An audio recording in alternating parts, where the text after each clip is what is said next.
A continuación, vamos a explicar las máquinas que piensan como humanos. Esta exposición está comprendida o le correspondió a los siguientes estudiantes: Daniel Bermúdez, quien les habla John Sebastián Martínez, Edgar Alejandro Medina, Andrés Felipe Moreno y Nicolás Adrián Rojas.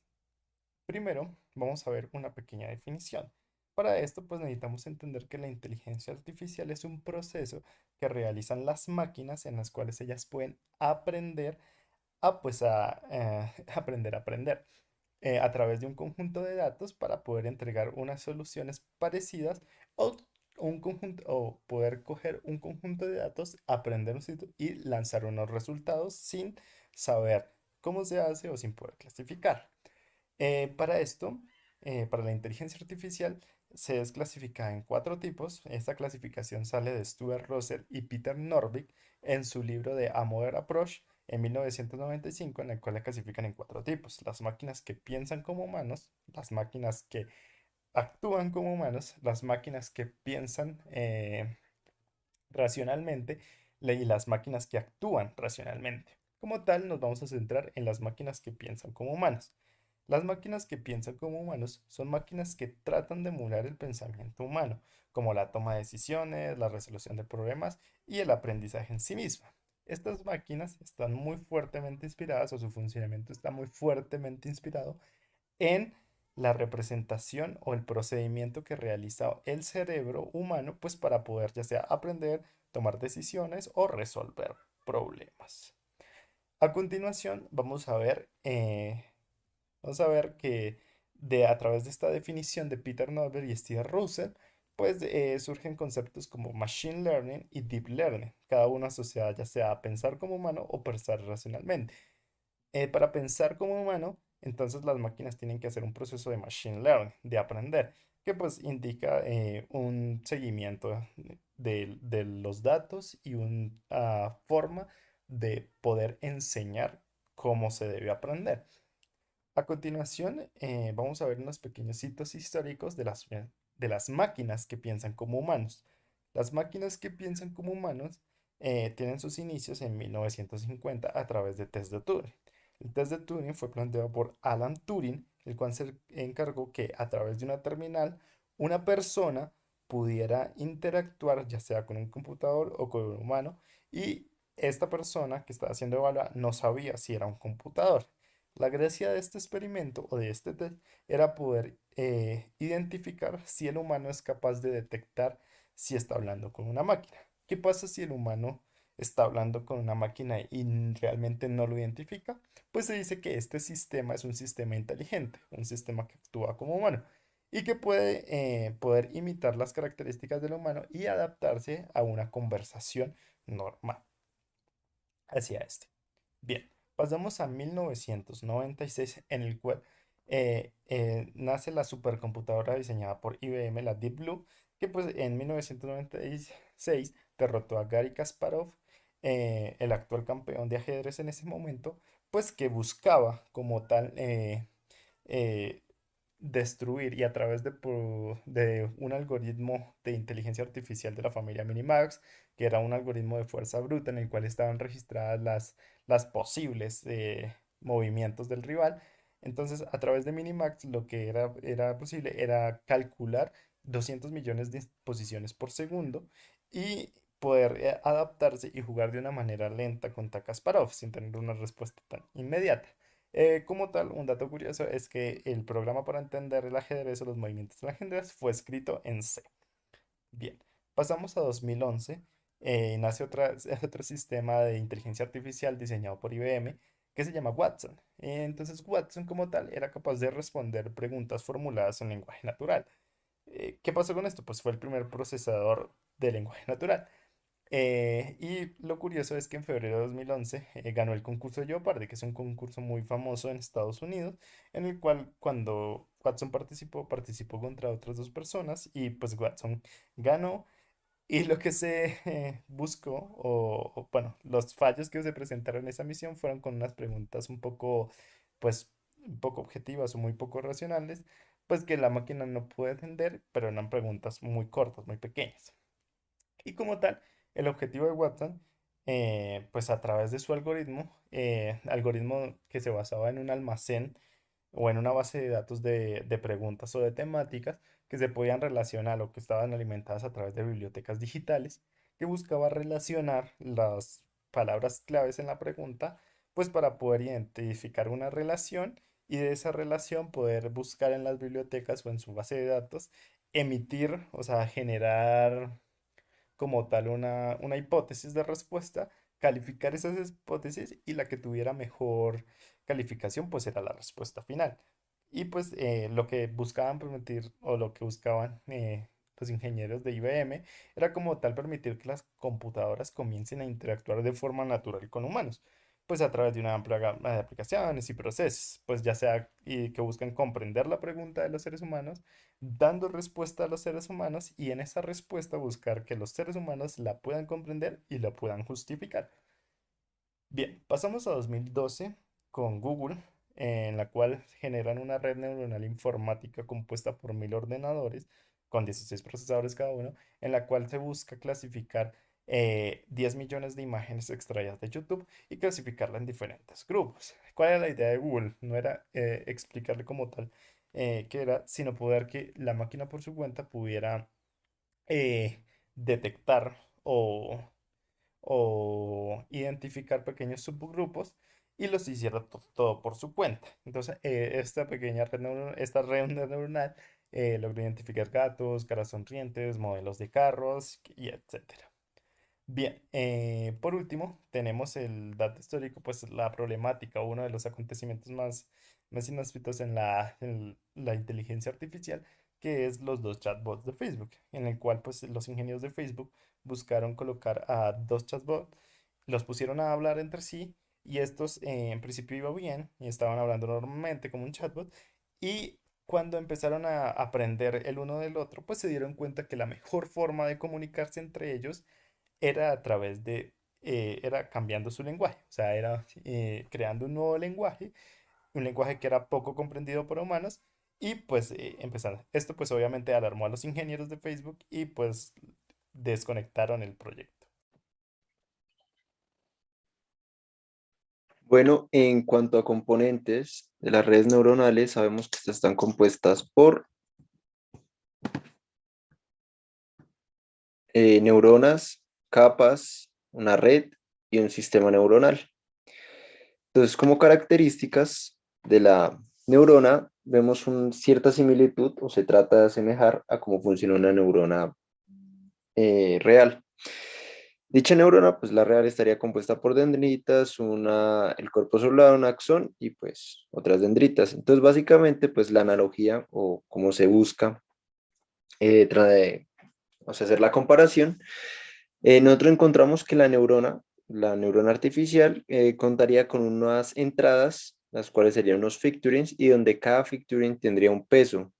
Dicho peso entraría a una función de sumatoria, la cual pues se denomina función de aprendizaje, la cual iría, pues esta salida conectada a una función de activación y esta función de activación, una vez con el resultado de la función de aprendizaje, nos daría una salida, la cual podría ser una solución o podría ser una salida que conecte con otra neurona.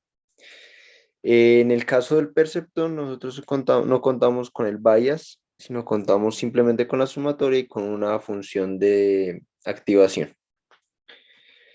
Ya cuando vemos, entramos al tema del bias, aparece un término lineal que lo único que nos hace es asegurar que al menos una neurona se encienda.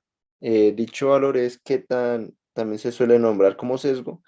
Dicho valor lo que nos ayuda es identificar, pues, qué tan propenso, qué tan factible es que le guste o no le guste algo o que se vaya por un camino o por el otro. Dicho bias también nos colabora también con el aprendizaje, hace que este sea más ágil y que la regresión lineal sea mucho más rápida. En cuanto a, pues, a la neurona, ya cuando agregamos nuestro bias, pues sigue siendo aplicando la misma lógica de que nosotros usamos una sumatoria, dicha sumatoria pues entraría el resultado de esta sumatoria usando el sesgo, que pues el bias también vendría siendo el inverso de nuestro umbral, Pues esto entraría dentro de una función de activación, que podría ser pues una función que básicamente nos normaliza, por decirlo así, el resultado de nuestra sumatoria y pues nos daría una salida. Básicamente pues estas serían nuestras partes de la neurona. Bueno, en cuanto a ya las capas, nosotros contamos pues con diferentes capas, puede ser, bueno, dichas capas pues se caracterizan por una capa de entrada, capas ocultas, las cuales pues se van diciendo pues secuenciando a partir pues de la primera a la izquierda después de la capa de entrada y pues la última que nos daría pues la salida que vendría siendo una capa de salida. Cabe aclarar pues una capa es un conjunto de neuronas las cuales tienen una entrada o una salida y pues dependiendo de si son de entrada, pues tenemos una entrada de los Ficturins y si tenemos una salida, pues sería nuestra salida, ¿sí? Entonces las capas ocultas pues vendrían siendo las que tienen entradas y salidas con otras neuronas, o sea, que conectan directamente con otras neuronas. Bueno, con todos los componentes, pues como ya lo expliqué anteriormente, pues contamos con una neurona, con una capa, un conjunto de neuronas y con una red que vendría siendo todos los conjuntos de neuronas que cuenta nuestro sistema neuronal. Y ya pues sería todo esto en su conjunto con la entrada y salida de datos y pues con la interpretación de los mismos que tendríamos un sistema neuronal. En cuanto pues a las redes neuronales, contamos con tres tipos básicamente, que es el de una sola neurona, que podemos ver, acá lo interpretan como un perceptrón, el cual pues no cuenta con un bias, porque si no, no sería un perceptrón. Contamos con una red de retroalimentación o bueno, una red recurrente, la cual pues la, la neurona lo que hace es saber que aprende mal.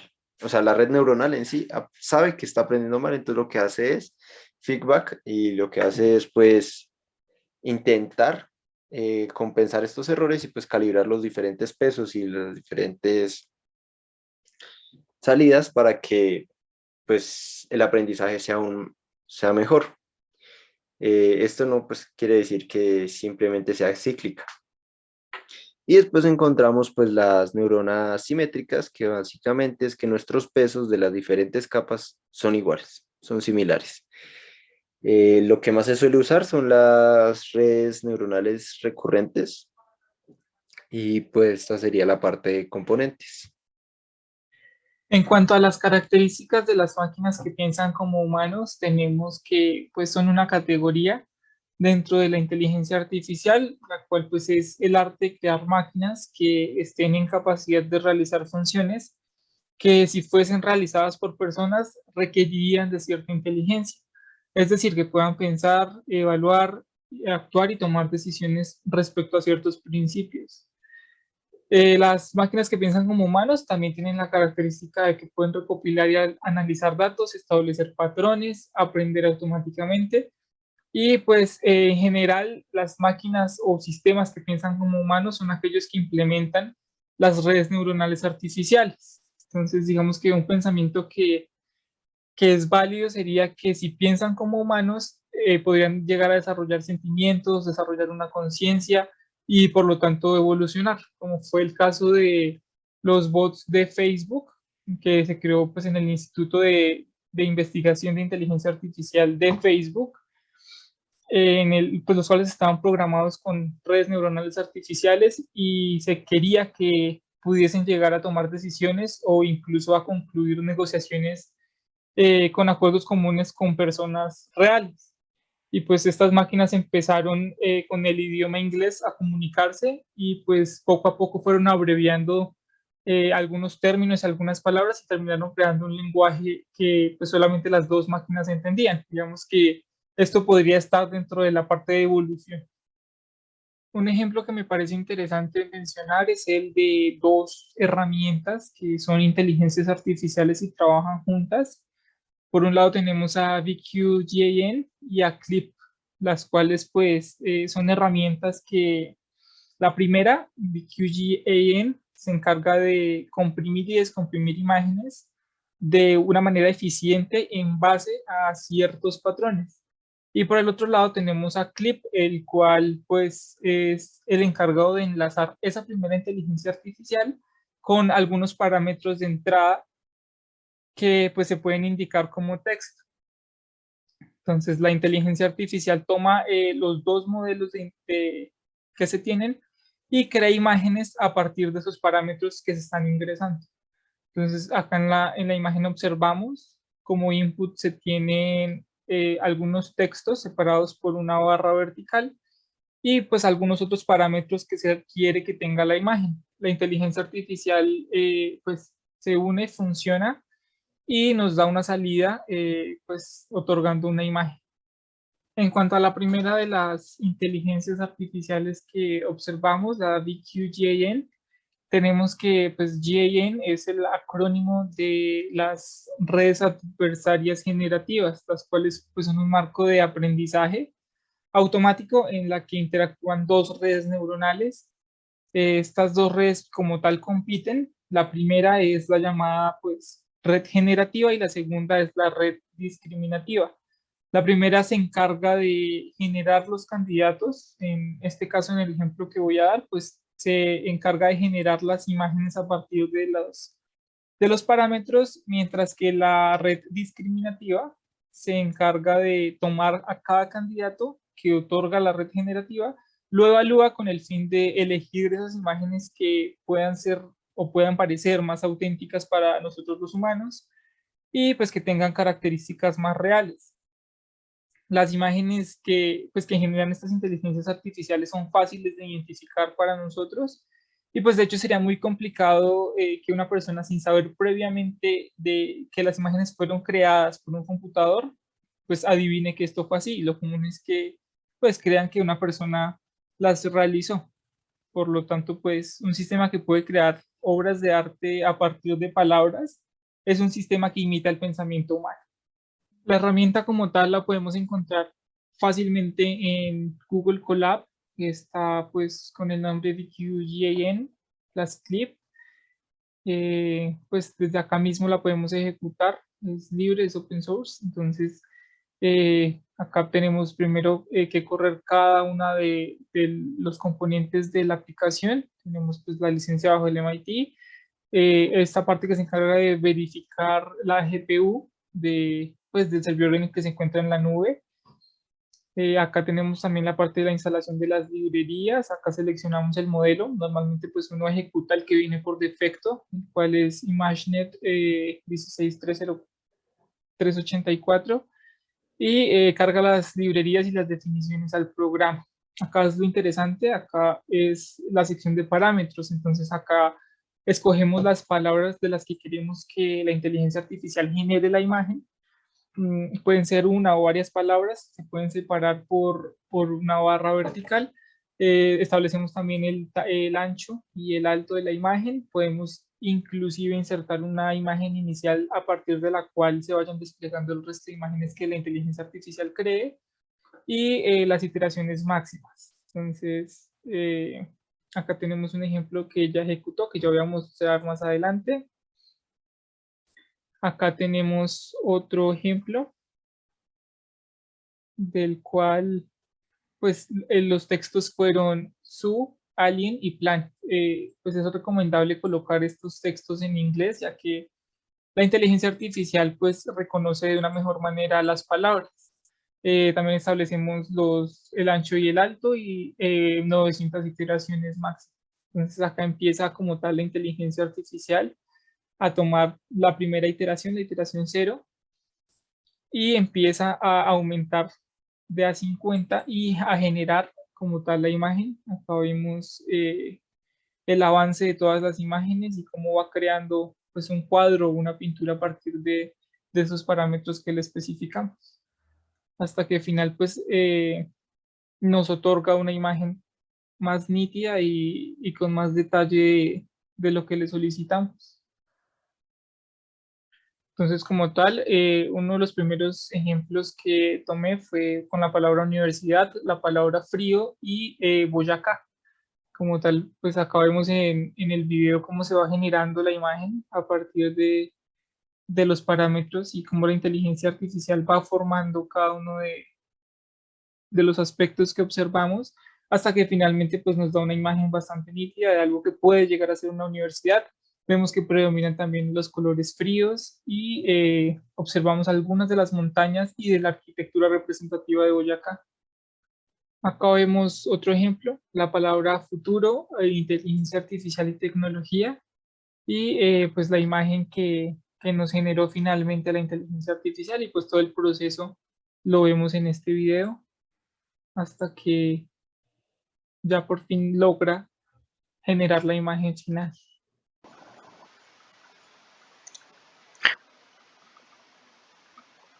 Bueno, pues como tal, continuando con la exposición, tenemos unos modelos que son los usados por los sistemas que piensan como humanos, entre los cuales tenemos algoritmos genéticos, redes adversarias generativas y redes neuronales que pues son las que ya hemos visto durante el transcurso del curso. En estos algoritmos genéticos nosotros podemos encontrar que son basados en la teoría de la evolución de Charles Darwin, a lo cual se haga referencia a la frase que se observa en la diapositiva, que es que no es el más fuerte de las especies la que sobrevive, ni la más inteligente, sino que es la que más se adapta al cambio. Y pues autor Charles Darwin. Aquí también se nos dice que los algoritmos genéticos son una técnica de optimización inspirada en la búsqueda de Darwin de la selección natural.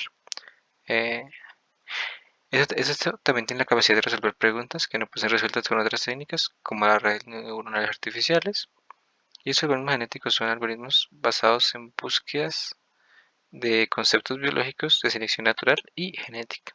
Estos algoritmos son un subconjunto de una rama que es mucho más grande y más profunda en la computación, que se llama computación evolutiva.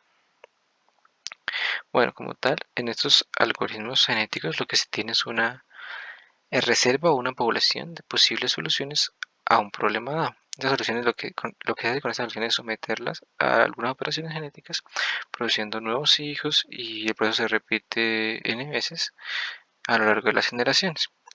Aquí en este punto a cada individuo o a cada solución candidata se le asigna un valor de aptitud basado en un valor de función de evaluación. Y a los individuos más aptos son los que se les dará una mayor oportunidad de aparearse, en este caso, entre comillas, y producir más individuos que sean más aptos. Luego, como tal, seguimos evolucionando mejores individuos a soluciones a lo largo de generaciones, hasta que lleguemos a un criterio de determinación, que pues esto ya lo explicaré un poco más adelante. Bueno, los algoritmos genéticos tenemos que estos están basados como en tres criterios principales. Están basados en la población, en la que los algoritmos evolutivos tienen por objeto optimizar un proceso en el que el conjunto actual de soluciones es malo o no es óptimo para generar nuevas, mejores u óptimas soluciones. Tenemos que es orientado al fitness.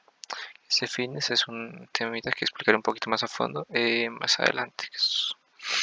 Pero como tal existe un valor, que es este fitness lo que se referencia a un valor o a una aptitud que se asocia a cada individuo a partir de una función fitness, que es la que explicaré más adelante.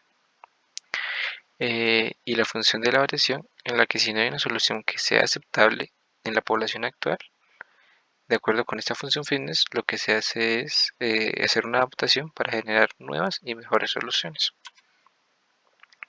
Bueno, un poco de terminología básica de los algoritmos genéticos.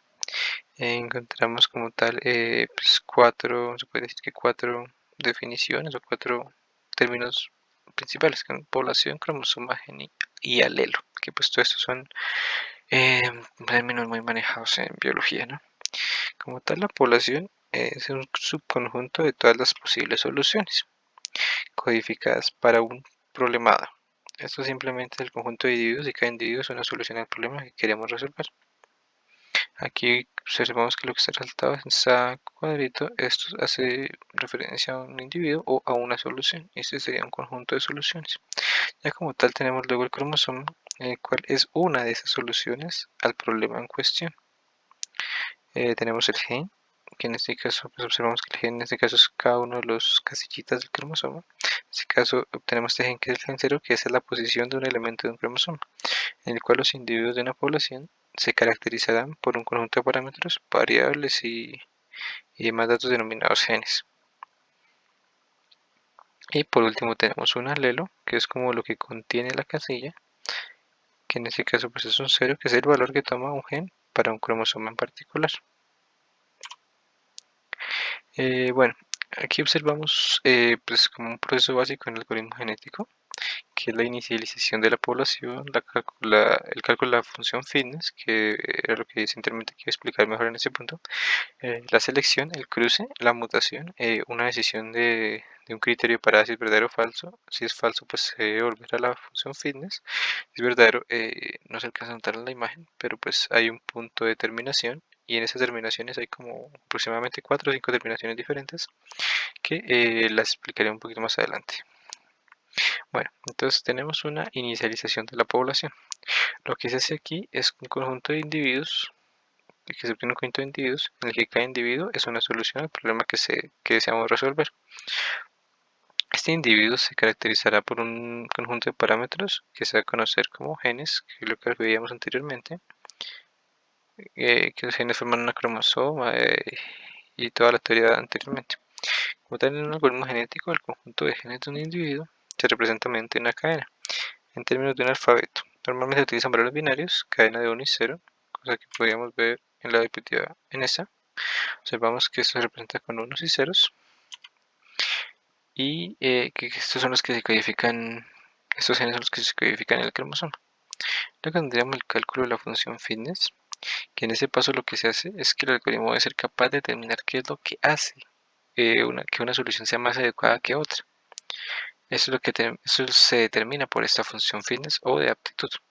El objetivo de esta función es evaluar la viabilidad genética de las soluciones, colocando a aquellos con los rasgos genéticos más viables, más favorables y superiores en la cabeza de la lista. Para las diferentes tareas, la función fitness se somete a ligeras modificaciones. Sin embargo, en esencia, su función principal es desempeñar el papel de diferenciador en la población, que pues, podría ser un ejemplo de los estudiantes más fuertes de los más débiles. Bueno, continuaríamos con el siguiente paso, que sería la selección. En la selección lo que se hace es que durante cada generación sucesiva, una proporción de la población existente es seleccionada para crear una nueva generación.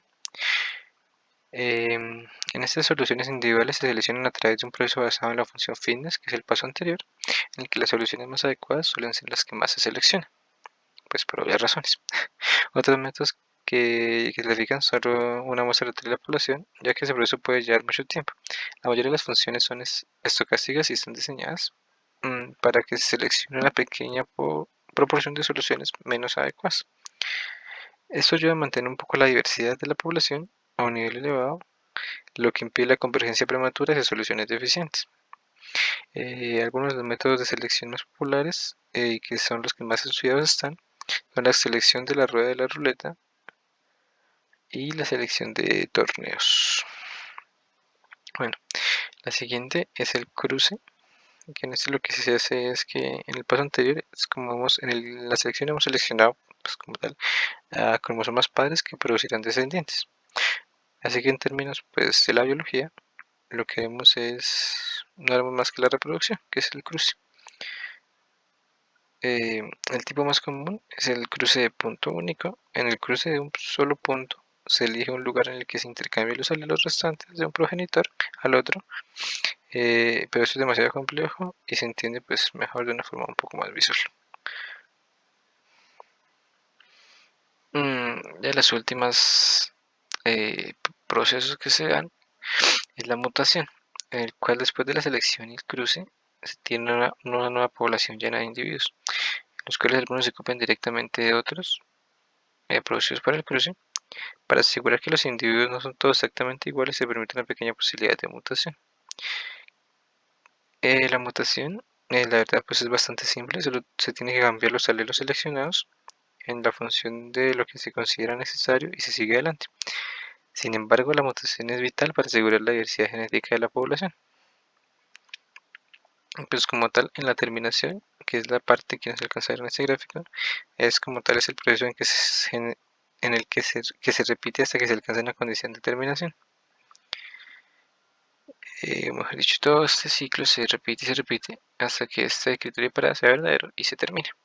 Pues como tal, en este gráfico están dispuestos, digamos que al final hay un círculo que podría ser de 4 colores diferentes. Un color azul que sería en el que se encuentra una solución que satisface los criterios mínimos. Una solución en color rojo sería un número fijo de generación alcanzadas. Una solución en naranja sería que se ha alcanzado el presupuesto asignado. Y una solución en color verde sería que la solución de mayor rango del módulo fines es alcanzar o que ha alcanzado un nivel tal que las iteraciones sucesivas ya no producen mejores resultados. O sea que cada iteración va a ir prácticamente en lo mismo, que no va a variar demasiado en lo que se está buscando. Bueno, como tal, tenemos también algunas limitaciones de estos algoritmos genéticos, pues porque tampoco es que sean perfectos, el cual tenemos que no son aptos para todos los problemas, especialmente para problemas que sean simples y de los que se dispone información derivada. Otra de las limitaciones es que el valor del módulo fitness se calcula rápidamente, lo que puede resultar muy costoso para algunos problemas. Rápidamente, no sino repetidamente, perdón. Lo que puede causar elevados costos para algunos problemas. Costos tanto a nivel financiero, costos a nivel computacional. Otra limitación sería la necesidad de las computadoras con alta potencia y capacidad de procesamiento, que toma más tiempo producir un resultado y que si no se implementa correctamente pueden converger hacia una solución eh, un poco más, más óptima, sino menos óptima. Bueno, algunas de las aplicaciones de estos algoritmos genéticos tenemos la optimización. Se utiliza más comúnmente en problemas de optimización en los que tenemos que maximizar o minimizar un valor de una función. Se utilizan también las redes neuronales artificiales para entrenar redes neuronales, principalmente las que son recurrentes. Se puede aplicar en el sector financiero, que son utilizados para encontrar valores de combinación de parámetros. También se usa en la paralelización, ya que tienen muy buenas capacidades paralelas y muestran ser un medio muy eficaz para resolver ciertos problemas.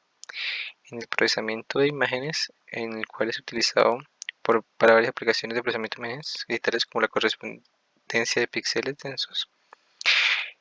Otra aplicación de programación, en el cual se utilizan para resolver varios problemas de programación. Un ejemplo de ello es el problema de la programación de horarios. Y ya otros usos más son la economía, el análisis de ADN y la generación de trayectoria de robots. El Deep Learning es una de las herramientas principales para construir este tipo de máquinas. Poniéndonos en contexto, una máquina es inteligente cuando puede recibir, razonar, actuar y adaptarse. El Machine Learning es uno de los mecanismos para lograr esto. Son algoritmos que pueden mejorarse a sí mismos cuando son expuestos a una creciente cantidad de datos. El Deep Learning es un tipo de Machine Learning, o sea, es un subconjunto.